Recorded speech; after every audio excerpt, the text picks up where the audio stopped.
Dude, can I say something? Maybe to kick this whole thing off. Something I absolutely love about what Marvel has been doing, not even Disney Plus has been doing with its shows, Okay. is not giving us anything not a single bit of information. That's what I loved about The Mandalorian. The fact that I had to wait 7 days. I had to wait 7 days. Once the show started, I had to wait 7 days to know what was going to happen next. I had to wait a whole year after the first season to know where the show was even going to go. They've done basically a trailer for the show. Yeah. Did Mandalorian season 2 have a trailer? It had a trailer, but here's what the trailer said. Season 2 is coming. Nice. And Mandalorian's going to be traveling with Baby Yoda to try and find a Jedi. That's the only reason you knew that was because that's what he was tasked with at the end of the first season. Was like, go find a Jedi to help to train him. And that was it. That was the only info about the show that we got. And that's basically how WandaVision was too. And I get the sense that you were pleasantly surprised. Yes. Or did you have high expectations going into it? I mean, after the first season, I had very high expectations, and every single expectation. No, I'm saying for WandaVision. Oh, for WandaVision? Yeah. I don't know if I had high expectations for WandaVision because all that we really knew based on the trailer was that something weird is happening with Wanda and Vision in this world that isn't the real world. Right. And that was more than enough info that I could ever need or want. Sure. And also, it was just kind of it was a perfect setup for something that was going to be so much different. Like, I knew based on the trailer, this is going to be different than any. This is not the Marvel we are used to. No, not at all. I was kind of that made me a little bit hesitant because I feel like with as big of a company as Disney is and as big of a company as Marvel is and as successful as they have been kind of building movies off of one another, I was worried that and I still am a little bit. I'm a bit worried that they might get carried away with their world building. They might get carried away with trying to connect the shows to the movies to whatever. Right. To a degree that it makes it unwatchable for casual fans. And that's what I'm worried about with the whole thing. Now, just as a show, I'm pretty excited with what they're doing with WandaVision. I'd say that was my biggest worry. I think the only thing I was really worried about was, is someone who's never seen, or maybe who's only seen like Iron Man and Captain America and maybe the first Avengers movie. Are they going to come into this, watch it, and go, this makes no sense. Right. It's weird. Both of nothing those is things are connecting. True. I don't know, dude. I watched it and thought, I think a casual viewer would watch this and go, okay, this is kind of a goofy like homage to classic television, but something weird is I got a very like it had all like the classic Marvel humor to it. Yeah. It threw the frame of like like classic 60s, 70s sitcoms with like a hint of like M. Night Shyamalan to it. With like the weird things that are popping up in color and like the static voices coming through radios and all these little hints that something is going on that we don't really know about.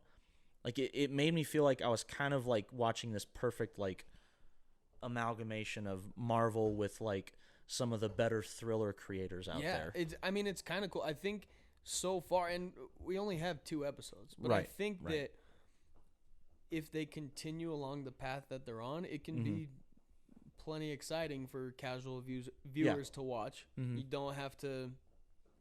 I mean, really, you don't have to even know who Wanda and Vision are. Right. You don't need to. The whole time felt like I didn't. They didn't try to do any big backstory. They just kind of showed these superheroes trying to live a normal life. Right.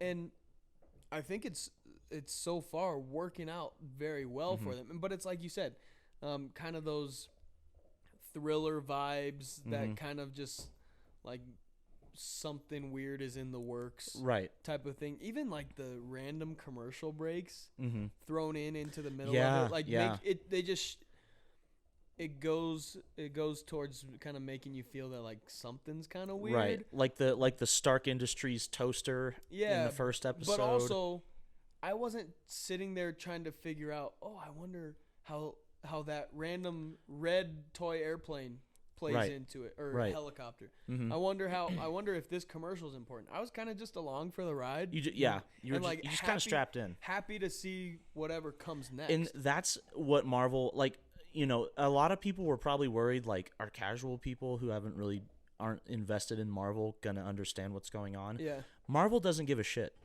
Marvel does not have any worry about that. Yeah. Like they're playing into the audience that they know they have, which is a lot of people. Like, right, their audience is plenty established already. Infinity War and Endgame both made over $2 billion in the global box office. They have zero worry that they're going to have a large enough fan base coming into this show, already kind of knowing what's going on. Right, and they've already gotten to a point in their movies that I don't want to say casual fans can't keep up with them, but they've gotten to a point where if you were to just go watch Endgame, probably doesn't work as well as a standalone movie as it does if you have seen the full series. Even just leading up to that, the first Avengers, it can definitely work, but it's going to be more enjoyable if you followed along. If you've seen Iron Man and the first Thor movie. So that being said, it ties into what you just said. I don't think they care about like trying to target new viewers for these shows. They don't need to establish a new base. If they can convince somebody that Marvel TV in this case is going to be worth watching, even if you've never seen it before, that's kind of just icing on the cake. But they're not worried about trying to gain new followers. Right. And I think even if they weren't trying to do that, I think there was plenty in these first two episodes for someone, the rare exception to the rule of someone coming in having not seen anything Marvel, which it's got to be like I imagine 95% of people who watch these first two episodes have seen at least 50+% of what Marvel's come out with. What percent of like the national population do you think has seen a Marvel movie? Oh, dude, I mean, it's got to be like. Hold on, I'm gonna pull up Avengers Endgame. Oh, you're gonna plug some numbers real quick. Yeah, I'm gonna run the math here real quick. Is 75% too high? Maybe. Is it? Let's see. So, Avengers Endgame in the U.S.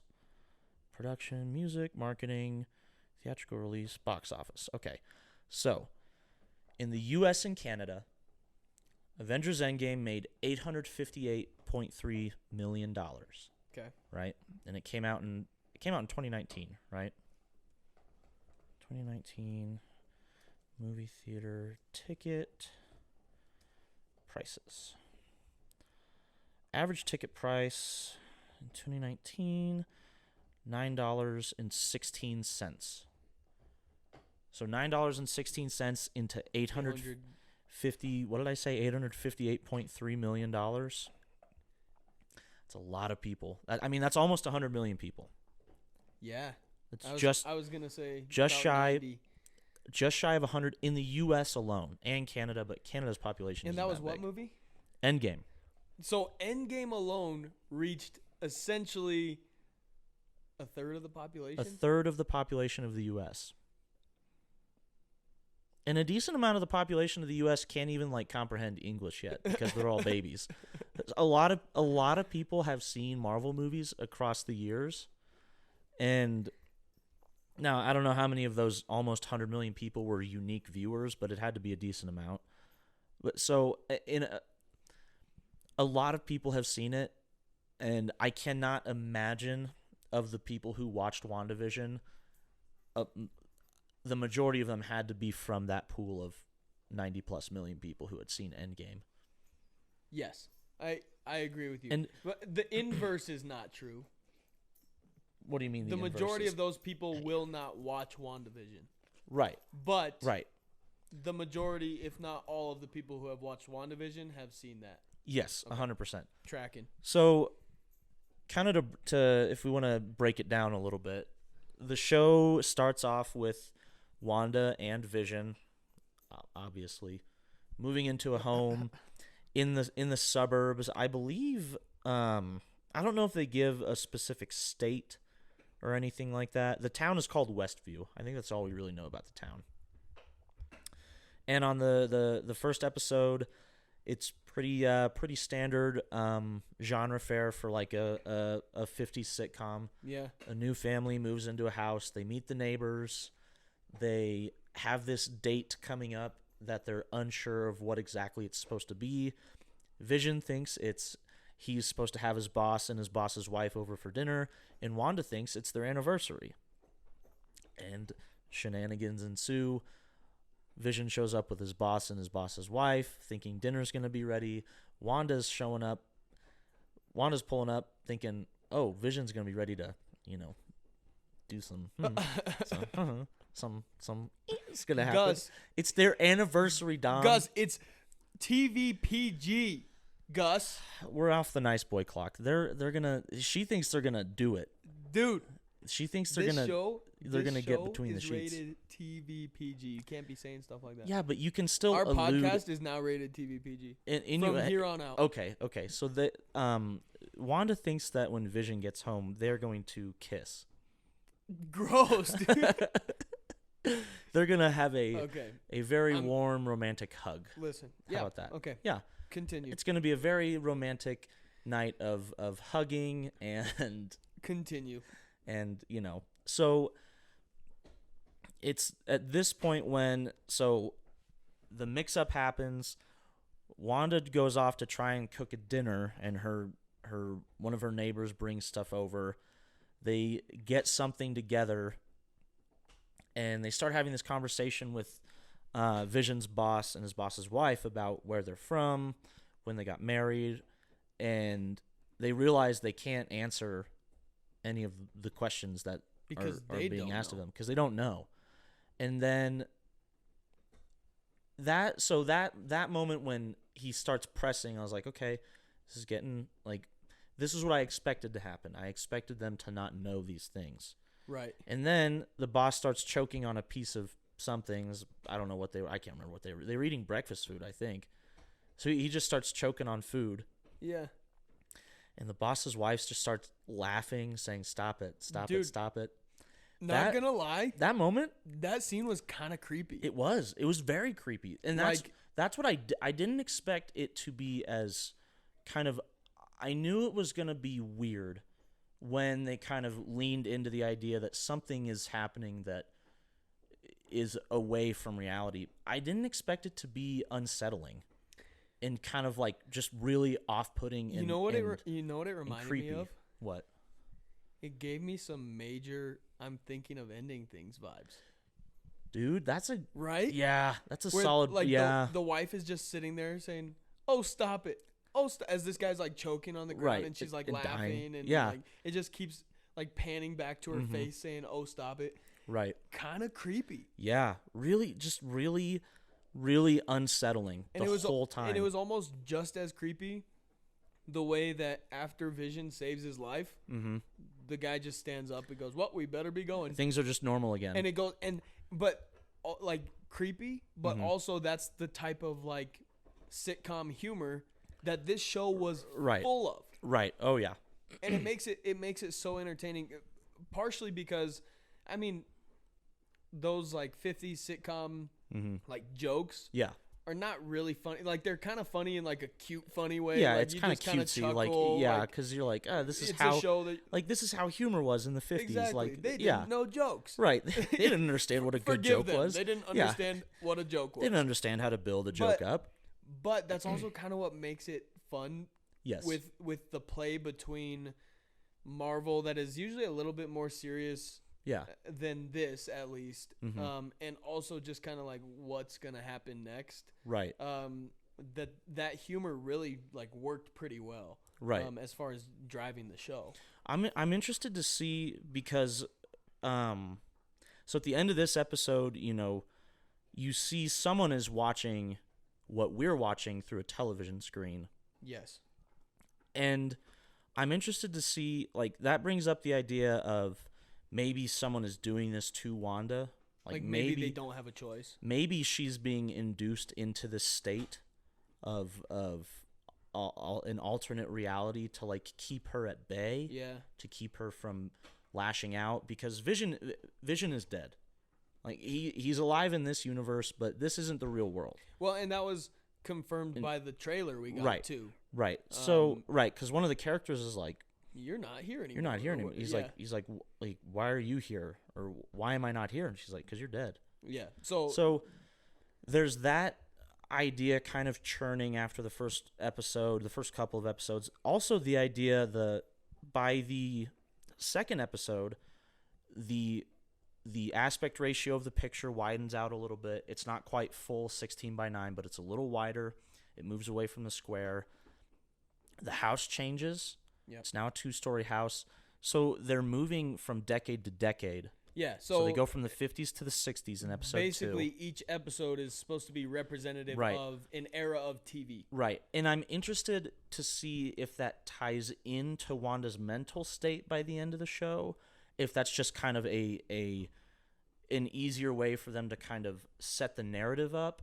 I think it's going to tie in somehow, the fact that they're actually just kind of going from decade to decade. Yeah. I don't know how or if it will. My thought, to me, it's interesting alone, just the fact that they're like, yeah, we just wanted to do each decade. Yeah, and I kind of like, and I like that. I like that they're going chronologically, or at least we assume. Right. Because what I was kind of expecting coming into it was that, like, each episode would jump to, like, a different period or whatever. Right. And I kind of like how they're going to go in order, because the changes are subtle. If Yes, you're not actively looking for it, you won't necessarily notice. You might notice that something's different from the first time around. Right. And even in the second time, we notice, like, the way that they dress is a little bit different. And, Yes. But my thought is maybe what's kind of going on behind the scenes, what we don't know yet, what Wanda doesn't know yet. Maybe as time goes on and as perhaps technology allows for it, is when we will start getting reveals as to kind of who's pulling the strings with this whole thing. You also, in the second episode, get a little bit of an idea that Wanda has full control over the setting that they're in. Because at the end of the episode, again, the second episode is kind of the same thing as the first. They get into a situation that they are not prepared for. They have to participate in, like, a talent show. Yeah. To, like, raise money for kids. There's also a very culty moment in this episode where they keep saying "for the children." The whole audience during the talent show says "for the children, for the children," and this whole time, Vision is got his pipes clogged by a piece of gum, I think. Like, he accidentally swallows gum. Which was kind of funny. It was like hilarious. The gag of, like, him not being allowed to drink eat anything was kind of hilarious. Dude, Elizabeth Olsen and Paul Bettany in this show are great. Yeah. They're leaning into the kind of dated humor very, very well. And they're making it like, if other people were trying to act out like this kind of humor, it might not work as well.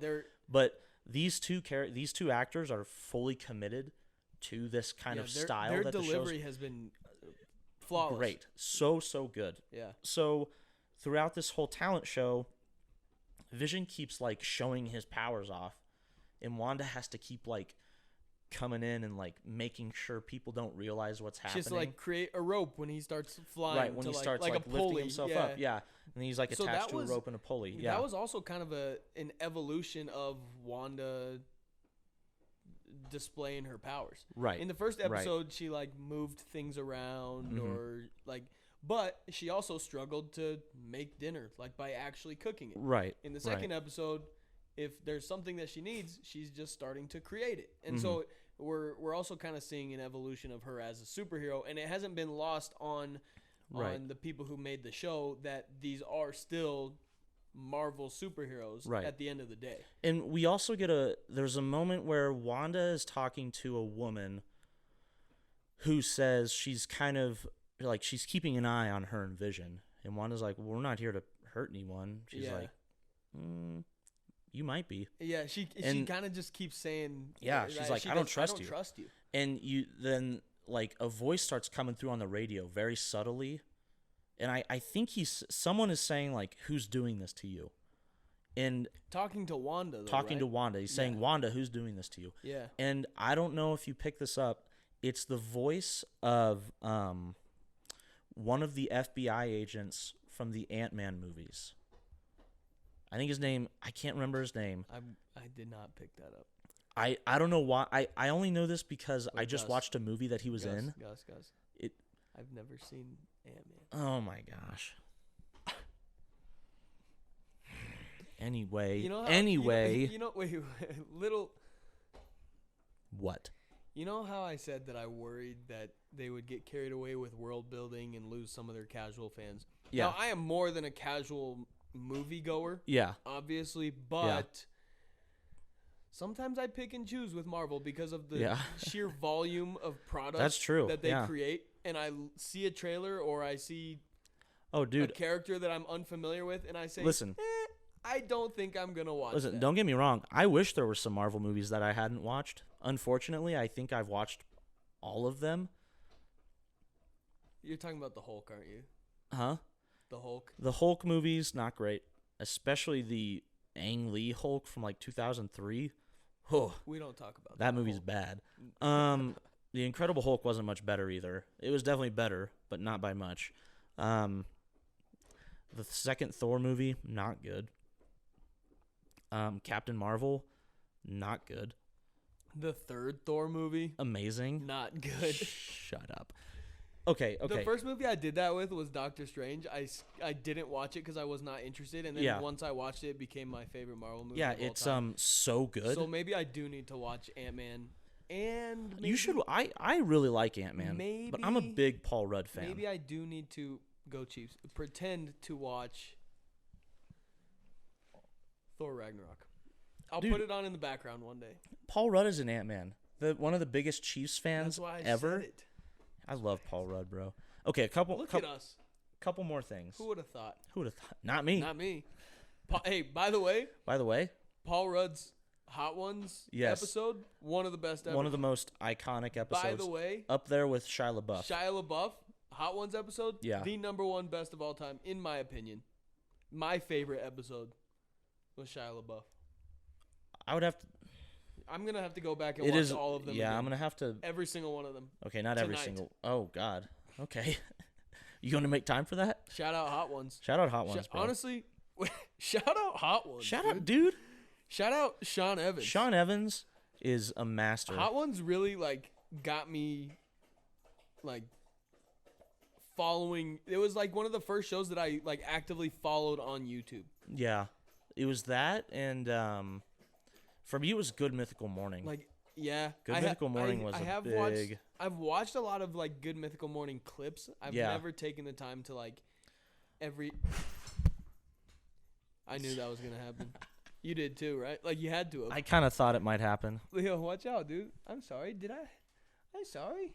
But look what you just We might be okay. We might be fine. We might be all right. Just, check to make sure we're still recording. I'm glad I finished that drink. Yeah, me too. As soon as he started to step over, I was like, oh. All right. Okay. All right.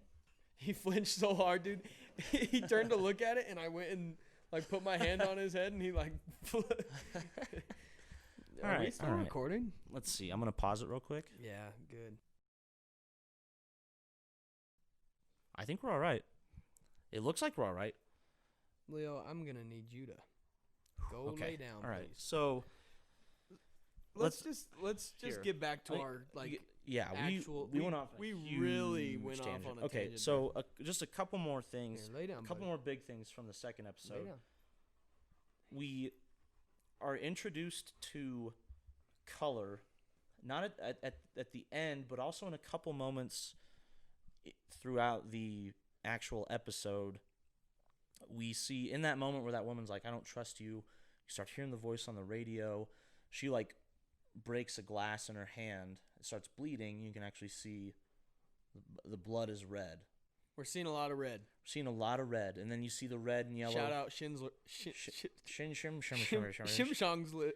Shimmershers. Chimichurri's list. Chimichangas. I don't think that's too serious subject matter. We too can't. Soon. Schindler's List. Great movie. Very good movie. And I'm not saying that WandaVision and Schindler's List are on this. Oh, Gus, what have I done? We're gonna get canceled so hard for these next few episodes. Okay. We've been putting out the raw jokes, dude. I need to. I didn't I started, and I needed to stop. No. You shouldn't have stopped. No. This is our brand. Anyway. Yeah, a lot of red. So you get the bleeding hand, and then the red helicopter with a logo on it that's been popping up. I'm not really sure what it is. Yeah. It's not SHIELD, but it's something. It has to be something related to either who has her or who's involved with what's going on. Yeah. Which I guess presumably is a new group. Right, like a new organization. Which could be kind of cool. That'd be cool to see. SHIELD needs to go away. I'm kind of tired of SHIELD. Well, I mean, for all of Marvel, we have had SHIELD and Hydra. And so, it's kind of maybe a new, organization that can just be in the TV shows would be kind of cool. Right. Something to really set apart the TV from the film. Right. So, by the end of the episode, Wanda becomes pregnant. So they're going to have kids, I guess. Weird. That was a little weird. And then, again, a super unsettling, very, very creepy, almost like Twilight Zone vibes when the dude in a beekeeping looking outfit pops out of a manhole on the road. And Wanda's like, nah. She just reverses time. That ain't it. She goes, nope, this ain't what I want to see. And then just rewind it to where before they walk outside. And before she was pregnant, right? Or no, I think it was at the reveal, right? Yes. So Wanda becomes pregnant. Then they go outside, see the beekeeper guy, and then they're like, nah, we're going back. And she rewinds it to that discussion. Yes, to the pregnancy moment. And then we get everything full color. Is color. Yes. So we are now in the 1970s. And that's where the episode ends.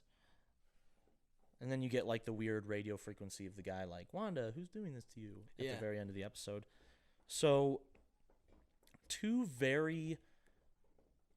episodes that lean into the kind of shtick of family sitcoms, but two episodes that are also leaning hard into this unsettling kind of scary, creepy subplot of something's happening and it's definitely not good. Whatever's happening that's making this reality happen is it's bad for Wanda. Well, and this one really shows it, and it's basically at the end with the whole beekeeper thing. Right.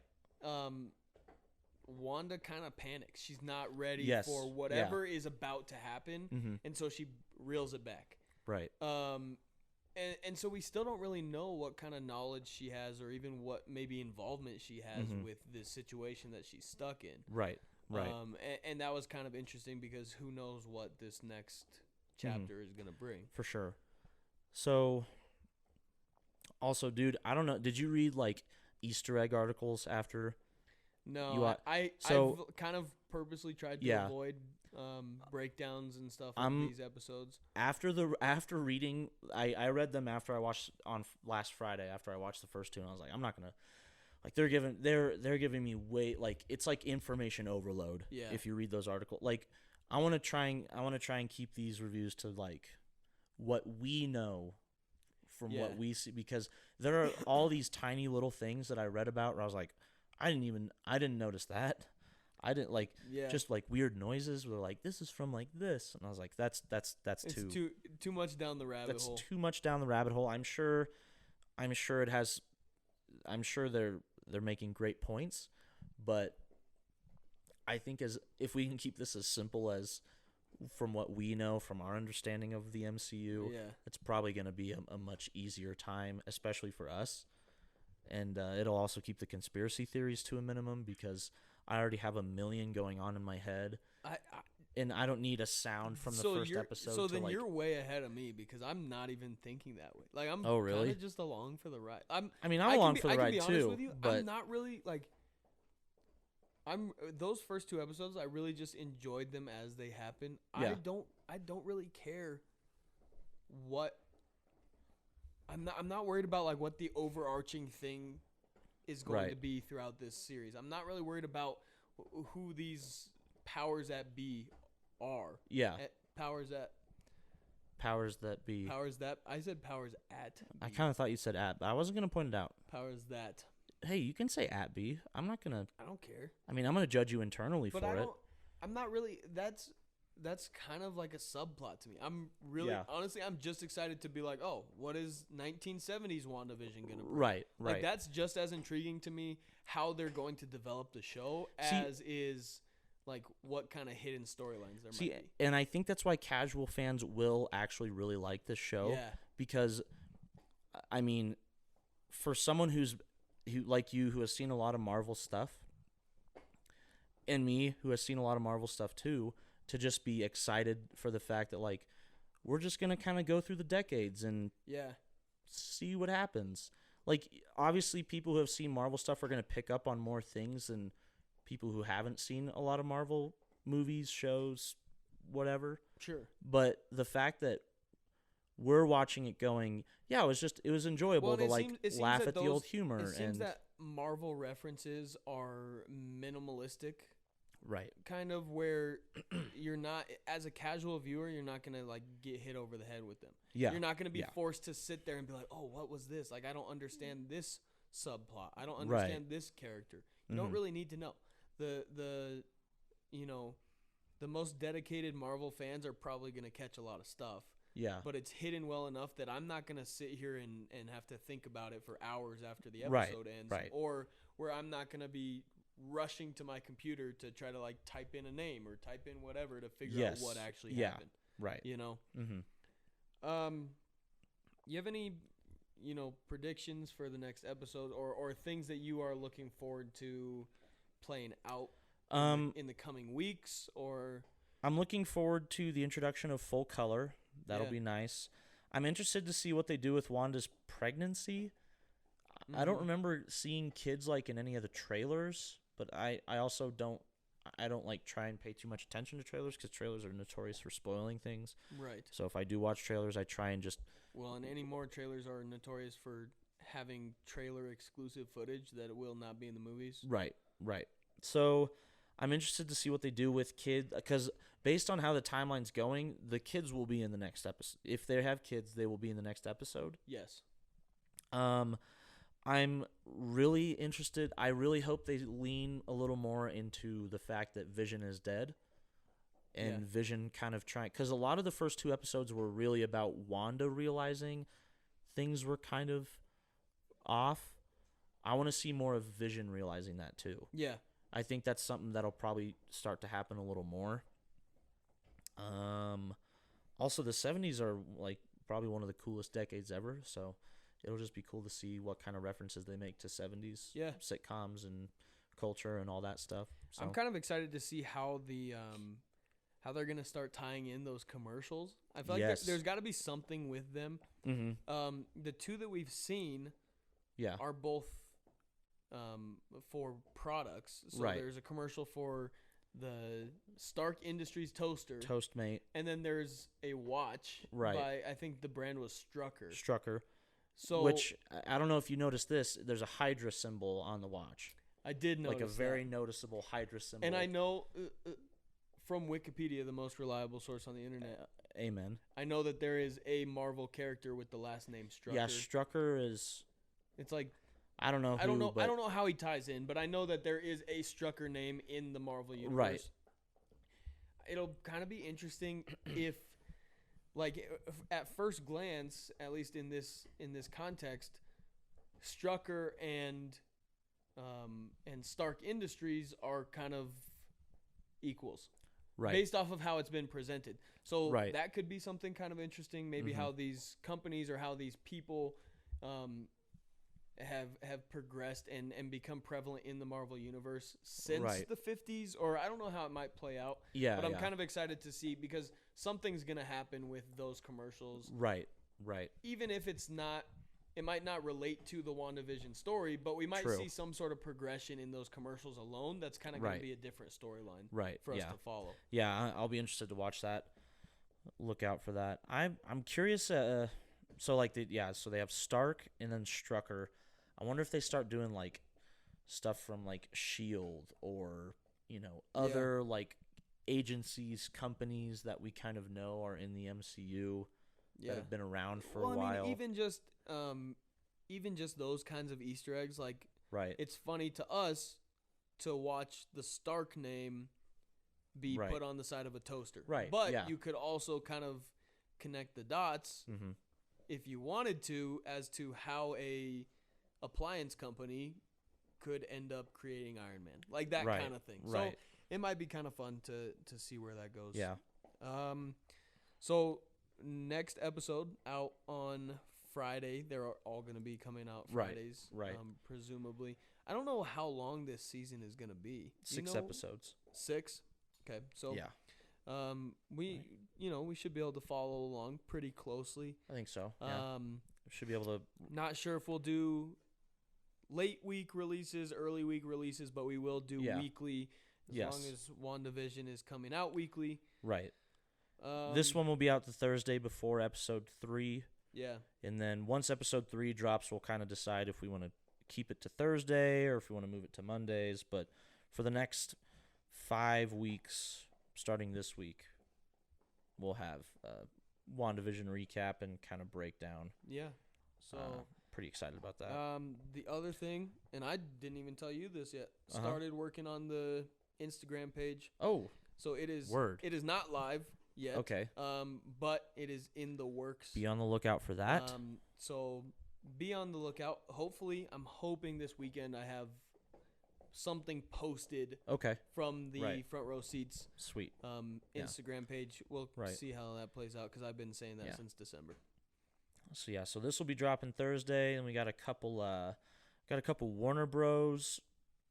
Shows coming out. One about Wonder Woman 1984, and then we're recapping the Warner Brothers HBO Max announcement. I know it's kind of old news, but we had a lot of thoughts about it, and we just kind of wanted to break it down together because we would have done that anyway if microphones weren't in front of us. Well, so and we put microphones in front of us. I think that'll kind of get us a start into at least trying to keep up with news in cinema. Plus, I mean, HBO Max is going to start rolling out. I think what's today? I think like in a week we're going to see the first Warner Brothers HBO Max of this year. Yeah, so we'll have some new movies for people to check out. Ones that you will be able to go see in theaters if you are so inclined and able. So yeah, that'll be cool. It's pretty exciting. We'll have some good content coming out soon, hopefully. 100%. Be on the lookout. Might as well just bring them out. We're already here. Yeah, we're doing it. So thank you for listening. Thank you for watching. We're on YouTube. We're on Apple Podcasts. We're on Spotify. Indeed. Pretty much anywhere you can find podcast audio, our show is available there. So be sure to check us out. Leave us that 5-star review. If you're watching us on YouTube, send us something in the comments. Let us know what you thought about WandaVision, whether you liked it, subscribe, whether you hated it. Share. Hit the subscribe button. Click that notification bell. Whoa. Share it with your friends. Share it with your wife, your mom, your sister, your brother. Your dog. Your dog. We got a dog in the show pretty much every day. Even if it's at my place, we got a dog in the show. I'm the only dog in this house. Why do I do that every time? I'm just gonna. I don't know, but it needs to stop. I'm just gonna do the bars. I'm gonna do the bars and tones when I do that. Done. I'm gonna make that. He thought you were a real dog. Your neighbors probably thought it was your dog. Probably. Yeah. Yeah. I do a very good dog You're my impersonation. Dog. You know what? Like you're my dog. Oh no. Yeah. Yeah, like my dog. Oh, okay. That's fine. Like, I thought you were like, you're my dog. No, Bitch. No, this is my dog. Sit, Gus. This is my dog, Sit. but like, you're my dog. Yeah, you're my dog, dude. That's all I'm saying. You're my dog. You're the only dog I know. I'm the only other dog I know. You know what I'm saying? Like, yeah, I know what you're saying. You know exactly what I'm saying. Yeah. We're getting so off track. Anyway, thank you again. We'll see you next time. Say it. Say it. What? The Room is the best movie ever made. He said it. In conclusion, shout out the 719.